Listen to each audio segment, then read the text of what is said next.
Кутмандуу кечиңиздер менен ардактуу телекөрүүчүлөр, эс алуу күнүңүздөрдө жакшы маанай тартуулайлы деп кайрадан 7 каналда чай үстүндө сырдашуу берүүсү. Ал эми бүгүн 7 каналда бүгүнкү берүүбүздө дагы өзгөчө шайыр, таланттуу мырза конокто, алдыда тааныштырабыз. Андыктан биз менен бирге болуңуздар. Сен демдечи? Жок, өзүңүз эле демдеңизчи, сиздики даамдуу чыгат. Маселе чайды туура тандоодо. Пиала Голд, даамы бай, түсү керемет, чайдын алтын стандарты. Эми өзүбүз отуруп чай ичели. Пиала Голд, түсү алтын, даамы күчтүү.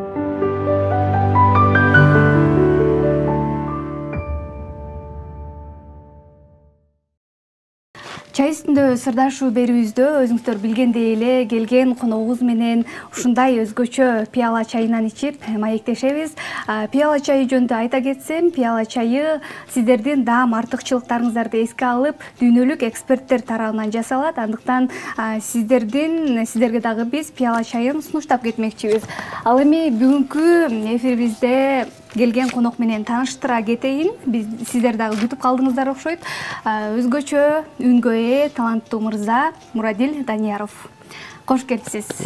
Кандайсыз? Жакшы. Жакшы келип алдыңызбы? Ооба. Маанайыңыз жакшыбы? Маанайым жакшы, сонун жогору.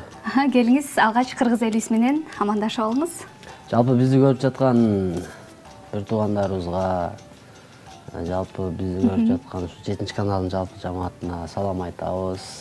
Бүгүн ушул чай үстүндө кичине сырдашат экенбиз. Андыктан биз менен даярсызбы сырдашууга? Албетте. Сырдашып, чай ичип, анан бүт эмелер айтат экенбиз да. Мурадил мырза, мына кепти мындан баштайлы. 1-2 күн эле болду, Туркиядан келгениңизге, үй бүлөңүз менен эс алып келдиңиз. Келиңиз, ушул жаатында кепти баштайлы. Турциян Алания деген шаарына бардык. Биз Алания деген шаарына барып эс алып, аба алмаштырып, кичине кызым жөтөлүп, мен өзүм да жөтөлүп аткам, анан көпчүлүгү аба алмаштырыш керек, анан баягы океанга барыш керек, мындай сууга барыш керек деп сизге кеңеш беришкен. Кеңеш берип, ушундай кылгандан анан өзүбүз деле баягы үйлөнгөндөн кийин деле баягы өкүл атабыз берген путевкага бара элек болчук. Жумуштар менен болуп, баягы үйдө тиричилик менен болуп. Анан убакыт сааты келип ушу кече жакында барып келдик. 2024-жылды эс алуу менен баштайлы деп сиздер да. Баштап барып, эл көрүп, жер көрүп, аяктагы адамдар менен дагы кандай ал жактын адамдары көрүп. Канча күн жүрдүңүздөр? Биз 15 күн жүрүп келдик. 15 күн жүрүп келдик, 15 күн жетмектигин ашып кетет экен. Демек, азыр аябай эс алып болгондой дем күч топтоп келипсиздер да, Кудайга шүгүр, азыр бир аз кичине болсо дагы. Эми иштейин деген бир эмелерибиз бар да, энергиябыз бар. Пландарыбыз аябай көп, чоң пландарыбыз бар. Башкача. Мына үй бүлөңүз жөнүндө дагы сурай кетпедимби, эс алып келипсиз. Анан негизи эле Мурадил мырза үйлөнгөнгө чейин кандай эле, анан үйлөнгөндөн кийин кандай болуп өзгөрдү? Көпчүлүк эле көрөрмандарга кызык болуп жатат болуш керек. Үйлөнгөнгө чейин эми ой жок да. Бойдок маалында ой жок. Каякта, мисалы үчүн Ошко барасыңбы тойго, Ошто калып каласың. Анан кайра Жалал абадка келесиңби, Жалал абадта калып каласың. Анан эртеси кайра эле Бишкекке балдарды чакырып же досторун чакырып кайра эле кеттик десең, сразу кетесиң да. Ой жок да, бир жерде турбайсың да. Үйлөнгөндөн кийин конушуң керек да. Мен Москвада болосуңбу, чет жакта болосуңбу, эртерээк ушул коно турган жериңе келип, уюуңа келип, конуп жатышың керек да. Себеби дегенде сен үй бүлөң бар, сени күтүп жаткан үйдө бир мамлекет бар. Ошолорду карап, жоопкерчилик мойнуңа илинет экен да, ошол. Демек, жоопкерчилик мойнуңузда экен да, азыр чоң бир. Жоопкерчиликтүү болуп, кичине баягы өзүбүздүн кичинекей мамлекетти ойлоп, өнүгөлү, өсөлү деген бир эме пайда болот экен ошол. Жубайыңыз чыгармачылыктан алыс. Ооба. Бирок чыгармачылыгыңызды түшүнөт, колдойт сизди дайыма. Ооба, колдойт. Анча-мынча кыздардан кызганып койгон да учурлар болот. Бардык эле кыздар кызганса керек, бардык эле аялдар кызганат да. баягы кызганбаса дагы болбойт. Бир хадисте бар го, баягы даже кызганганынан мисалы үчүн атына келинчегин атка мингизип келет экен дагы, ошол атты дагы келгенде башка эч ким минбесин деп союп жиберет го. Кызгануу бул өзүн кызганыш керек да. Демек туура эле кабыл аласыз. Аны туура эле кабыл алам. Аны түшүндүрүп отургузуп айтам, сен кызганба. Мен кайра келип атамбы, үйгө кечинде келип атамбы. Мен жумуш менен жүрөм. Жумушум аркылуу силерди багып жатам деп, Эгер ушундай эле болбосо мен баланы карап турам, бар өзүң барып иштеп келесиңби сен, жак иштейсиң деп жакшы эле түшүнөт, аны эч эмес жок. Бирок сизге мен дагы ырдасам же деген сунуштар жок, болгон эмес.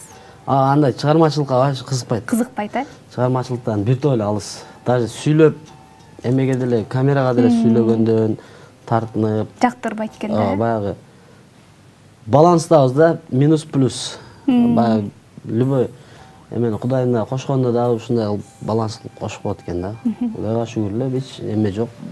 Кызыңыз чоңоюп атат. Кызым чоңоюп атат. Кылыктары чыгып атат. Кылыктары чыгып, быйыл күзүндө турмушка чыгып атабыз деле. Күзүндө Кудайга шүгүр. эрте эле берет окшойт сизге. Периште экен да кыз да. Өзүнчө бакыт алды эле. Ата статусуна ээ болгондон кийин дагы бир улутту жашоого, улутту карап, башкача Ата статусуна койгондон кийин эми ата-эненин кадырын көбүрөөк билет экенсиң да. Себеп дегенде бул ата-эне любой эле, мисалы үчүн көчөдөгү эркектин баарычы, эми аял кишилер кээ бирде түшүнбөй калышы мүмкүн да. Мен келинчегиме деле айтып берем да, мисалы үчүн эркектин баары, мисалы баягы заграницада өтүп атканда да КамАЗда ошончо КамАЗистер катардан турат да, үй бүлө үчүн жүрөт да алар дагы. Мисалы үчүн мен тойго кетип атканда деле машиналар пробка да, алардын баары деле тытынып ушу үй бүлөмү баксам деп жүрөт да. Вот ошол нерселерди дагы кичине түшүндүрүп айтам, ушундай көрдүң, элдин баары тытынып жүрөт, ушу семья үчүн, ушу бала чакам ушу чоңоюп калса, ушу чоңойгучак кичине бир нерсе кылып калайын, ушулар мындай кенен жеп, кенен өссүн деген бир нерсе болот экен да. Анан ата-эненин кадырын дагы бизди ушунчалык жакшы көргөн экен, анан ушунчалык мындай кызымды өөп жыттап ушундай эме кылып атканда дагы ата-энем мен дагы ушундай кылып жакшы көргөн экен да деген бир эмелер болот да. Демек, ата-энеңиздин баркын дагы сезе билипсиз да, Анан Нурадил мырза, мына тойлор болуп эле, той дегенде эле сизди элестетебиз. Жок, башкалар деле. Негизи эми көпчүлүгү мырзалардан аз санда десем болот, анан кыз узатууда күйөөлөр алып кирген. Күйөөлдарды гүлү кармаган жигиттердин коштоосунда алып киресиз го. Чындыгында өзгөчө, сонун ошол жакта келген коноктордун дагы маанайын ачып, бир башкача эмоцияларга бөлөнөт да. Келиңиз ошол боюнча айта кетсеңиз, деги эле ошол идея сизге качан келген, кантип келип калды? Ал идея көп болуп калды. Эми биринчи алып киргенде баягы гүлү жок эле алып киргенбиз. Гүл жок эле биринчи алып кирип өзүн тартынып, кандай киришти билбей, мисалы үчүн. Эми бирок элге интересный да.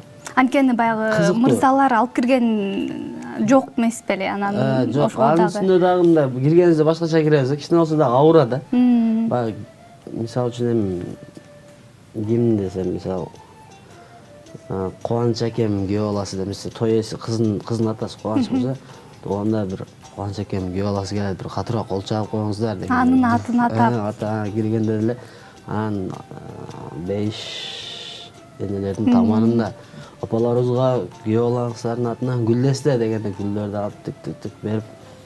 Кичине болсо той деп күйөө бала келет деп жакшы эме болот. Беркиндейде кээ бирдей эле эме болуп калат.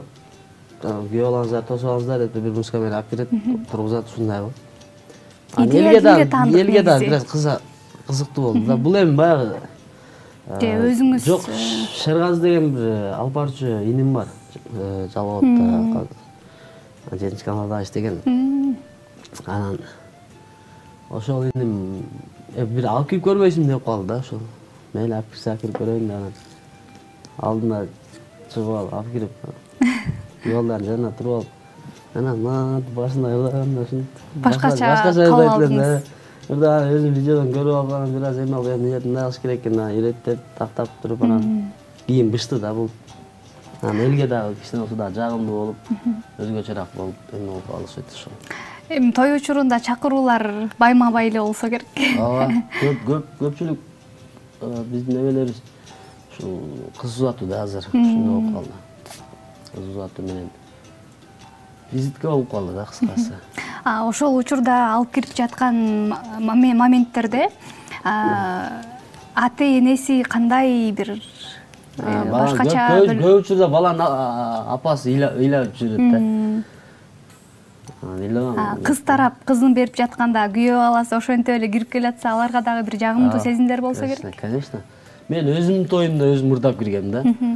Анан эмне үчүн ырдап киргем мен? Эми күйөөлөрдү алып кирип атам ушунча. Мен эмнеге өзүмдүн тоюмда ырдап кирсем болбойт деген бир өзүмө идея келген. Анан ырдасам же ырдап эле жөн эле кирсем деп, келинчегим эмне кыласыз деген, ырдап киресизби деп. Жага ырдап эле жөн эле кирет деген. Анан өзүм студияга барып сюрприз кылыпсыз да аларга дагы. Биз чечимге келдиңизби апа деген. Кызыңызды бердиңизби апа. Ырдап кетпейсизби ушунча ошол жерден? Эч бир жанга алдырбаймын эми деген апам да өзүм ыйлап деген да баягы жересеби. Башкача сезимдерге бөлөнсө керек. Анан мындай катуу бир сөзгө деле капа болуп ушундай болуп кала берем. Чыгармачыл адамдардын бүт баары назип болуш керек. Өзүм ошондо билгем да, баягы күйөөлөрдүн эмоциясынчы. Мисалы алып кирейин деп атканда мындай кичине эмне болуп сүрдөп турушат да. Сүрдөйсүң деп ошентип деп кыйын боло берет элеңиз. Көрсө, баягы өзүм да жаман сүрдөгөм да ошо тойго кетип аткан. Ырдан чынбы жокпу мен учуп барам апа деген бир ыр менен кирип, апалар күлдү. Негизи өзү биринчи апама беришим керек эле күлдү. Өзүңүздүн апаңызга? Өзүм апама беришим керек эле. Сразу эле ошол жерде баягы мен ырга жетишпей калдым да. Ыр менен кошулуп баягы бул балага берчи апа деген жери бар да. Анан ошол жерде ошол келип калды, анан кайненеге беришке туура келип калды. Апаңыз таарынбадыбы анан? Жок, андай эле апам эч таарын. Уже апамдар эме болуп бүткөн да. Творчествода жүрөбөр, комментарий жазса да нерв болорчу. Азыр бир клип чыгарсам деле азыр жакшы туруп алам деп ошентип коюшат. Жакшы туруп, мындан жакшы изден деп атат. Жакшы. Урматтуу телекөрүүчүлөр, чай үстүндө сырдашуу берүүбүз өзгөчө маанайда уланып жатат. Азыр Мурадил Данияровдун Маликам аттуу чыгармасын берип алалы дагы, андан соң маегибизди улантабыз. Сендемдечи? Жок, өзүңүз эле демдеңизчи, сиздики даамдуу чыгат. Маселе чайды туура тандоодо. Пиала Gold, даамы бай, түсү керемет, чайдын алтын стандарты. Эми өзүбүз отуруп чай ичели. Пиала Gold, түсү алтын, даамы күчтүү.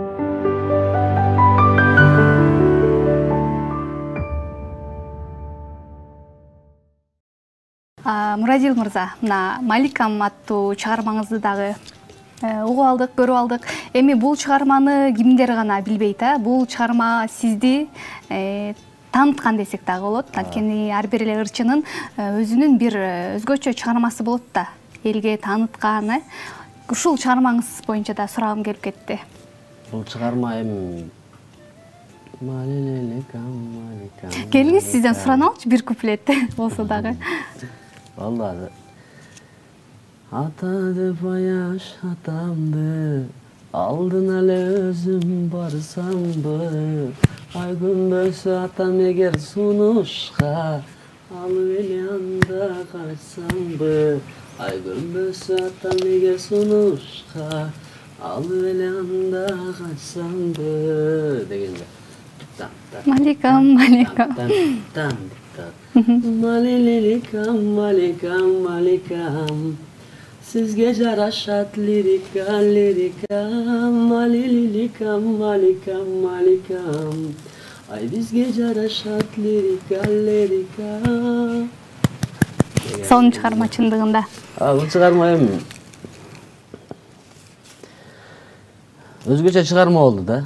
Өзгөчө чыгарма болду, өзгөчө клип дагы болду. Анан кичинекей бөбөктөр көп.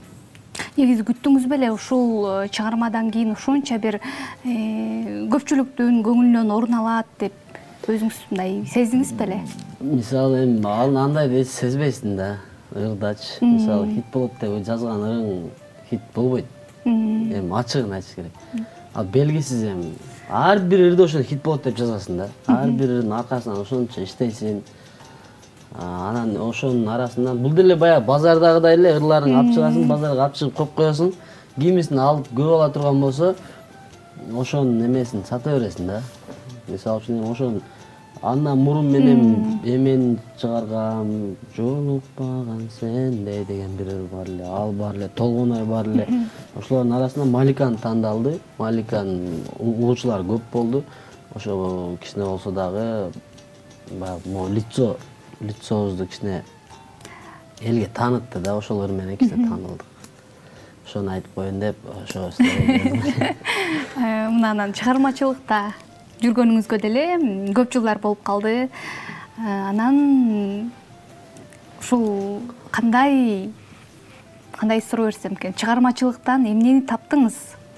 Чыгармачылыктан көп нерсени таптым. Жана терс жагы. Бирок өкүнбөйсүз. Жок, эч нерсеге өкүнүштүн кереги жок. Чыгармачылык деген эми сырттагы адамдарга оңой көрүнгөнү менен ичи аябай оор да. Түйшүгү көп деңиз. Болбосо любой адам келип эле ушундай чыгармачыл инсан болуп, мисалы чыгармачылыкты эңсегендер ошончо да. Бунун түйшүгүнө чыдаган адам, анан адамдык сапаты ордунда жүргөн, бир калыпта жүргөн адам гана ошо чыгармачылык менен жакшы элге сиңимдүү болуп кете алат экен да бул немеде. Бирок айтып калбадыңызбы жогоруда, мен катуу айтса дагы көңүлүм алып алам деп, жана чыгармачылыкта эми ар кандай адамдарга жолугуп, ар кандай адамдарды кездештирсеңиз керек. Жок, ошондой болот. Мен өзү көңүлүм алып алам деген, мен бир алам, эки алам, үчүнчүсүндө мен сразу общение токтотуп коем да. Сүйлөшпөй коем.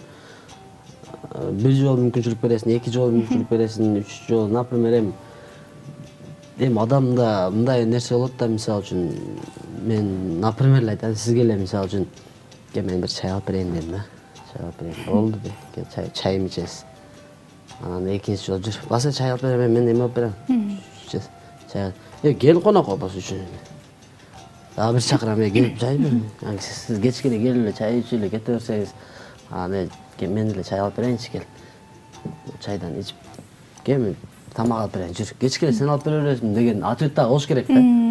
Адамдачы. Бирок сиз андай жоопторду күтпөй калган учурларыңыз болду. Андай жооптор бизде көп эле кездешет да. Анан акырын эме кыласың да, кайчыны алып туруп кесип коесуз. Туруп кайранда. Ошондой болуш керек да, өз жашоодочу. Анан эми бири-бириңе мамиле болуш керек да, ортодо кичине болсо да мындай байлап турган бир эме болуш керек. Ошо байлап тургандардын бири ошо чай деле көп немени чечип коет да өзү. Анан ортодо эле акча, башка нерселер, мамилени сразу эле бузуп, адам кандай экенин көрсөтүп коет да.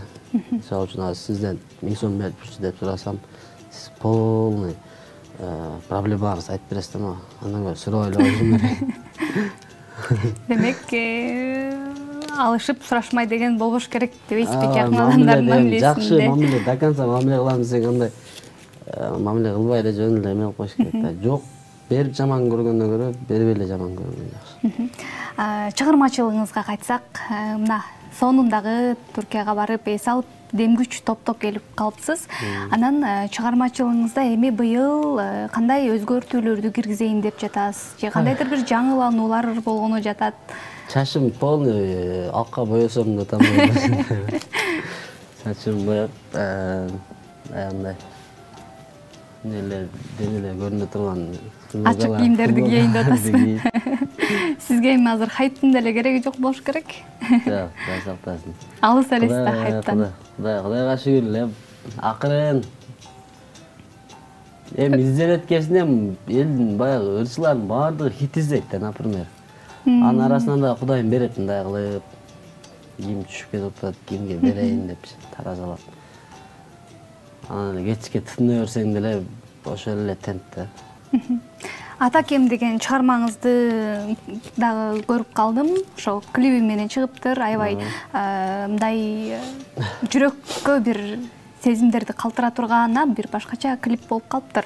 Келиңиз ошол Атакем деген клип деги эле чыгарма боюнча сураганым келип атат.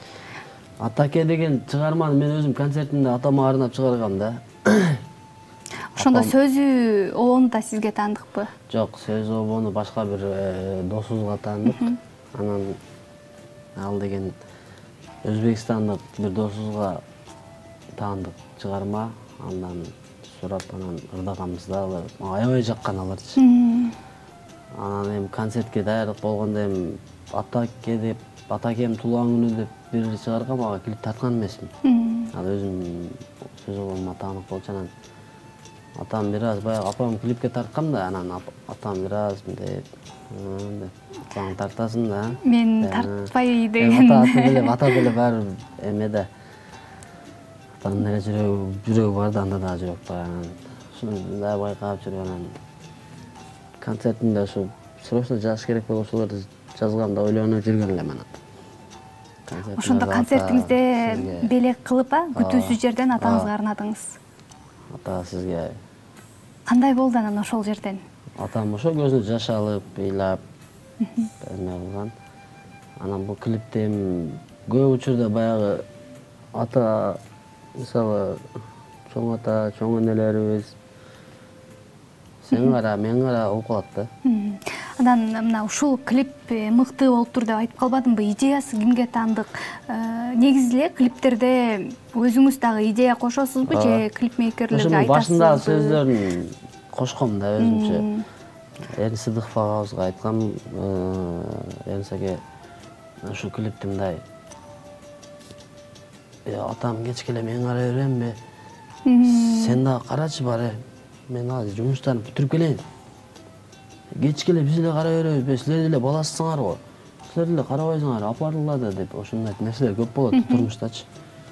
Ошол башындагы диалогту сиз сунуштагансыз. Ошону айткам мен. Анан ошентип жаралып калган да, бул ошо баш эле жагат мага өзүмөчү. Ошентип сүйлөгөн эмелери. Аны деле кичине жеткизип эме кылса болот. Мен өзүм дагы болбой калгам да. Клиптин эмесиндечи. Той топур менен болуп. Бул баягы жалпы эле аталарыбыздын урматына жазылган. Бир башкаларга дагы сабак болсун деген таризде. Чоң атам колунда өскөм да мен өзүмчө. Анан ошондой нерселерди турмушта көбүрөөк көргөн үчүн бир аз таасир берген да мага. Себеби ал чоң атанын тарбиясын алган кишине болсо дагы мындай өйдө ысык суукту көрүп калган эме да. Демек, бул клиптин дагы сиздин жашооңузга чоң таасири бар экен да. Менин жашоомо деле чоң таасири бар. Жакшы, анан азыркы учурларда кандай чыгармалардын үстүндө иштеп жатасыз? Негизи менин байкашымча сиздики шаңдуу чыгармаларга көбүрөөк басым жасайсыз? Мен бүт баардык чыгармам эле өзү шаңдуу. Ата деген, апа деген чыгармам эле бир аз жайда. Азыркы учурда кандай чыгармалардын үстүндө иштеп жатасыз? Ошондой эле шаңдуу эле чыгармалардын үстүндө иштеп жатам. Себеби жайырларды ырдай албайм да. Себеби неге анда аккордеон менен ырдай берем. Аккордеон менен баягы ошону дедим дегендей ырдай берем да. Анан эмеде кандай десем, айрылып кеттиң деп мындай эме кылып, аны сүйүп ажыраш керек экен да. Негизи ошондо ырдайт окшойт деп койдум негизи. Анан эми же баары жакшы болуп жатса дейбиз. Кудайга шүгүр дейм эми. Ошол себептен эле баягы шаңдуу эле ырдап жүрө берейинчи. Анан эми жайырларды деле көп басым жасап эме кылып көрбөдүм өзү. Акырын ырдап көрбөдүм, бирок баягы бир аккордеондо баягы эртең кеч балким сени сүйбөй калам деген бир ырды кичине ырдап чыгаргам. Анан ага бир 3-4 жыл болуп калды. Ошону ырдапмын да. ошо кол чалып коет. Кол чалып койгондо сизге. Мурадил мырза, биздин жарым сааттык эфирибиз дагы соңуна келип калыптыр. Анан албетте биз келген коногубузду куру кетирбейбиз. Чай үстүндө сырдашуу берүүбүздө мына өзүңүз көргөндөй эле Пиала Gold компаниясынан пиала чайы. Ал эми кружкасы менен үйүңүзгө барып, жубайыңызга чайдан демдетип. Жырга айткен да берем.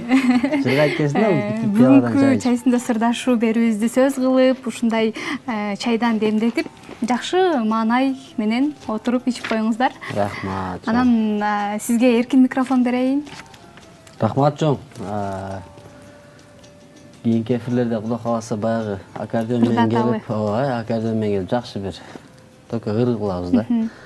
Азыр мен аккордеон бат бүгүн эле келдик да, Турциядан ошол себептен али аккордеондордун дагы учурда жалоот болчу учурдачы. Бүт машиналарым. Анан ошого без аккордеон келген үчүн силерге бир аз ырдап маанайыңарды көтөрө албаганым үчүн кечирим сурайм. Кичине сырдашып, ымдашып турганга аябай кубанычтамын. Силерге рахмат, силерге да рахмат. Ак жолук каалайм. Эфириңер бүтпөсүн ошол. Сизге дагы ушундай алтындай болгон убактыңызды бөлүп, биздин эфирге келип бергениңиз үчүн ыраазычылык билдиребиз. Анан албетте сизден биз гана эмес, көпчүлүк кыргыз элибиз жакшы чыгармаларды күтөт. Сизге ийгилик. Бар болуңуз. Урматтуу телекөрүүчүлөр, чай үстүндө сырдашуу берүүбүздө ырчы мырза, өзгөчө талант Мурадил Данияров болду. Биз сиздер менен коштошпойбуз. Кийинки эфирлерден көрүшкөнчө аман болуңуздар.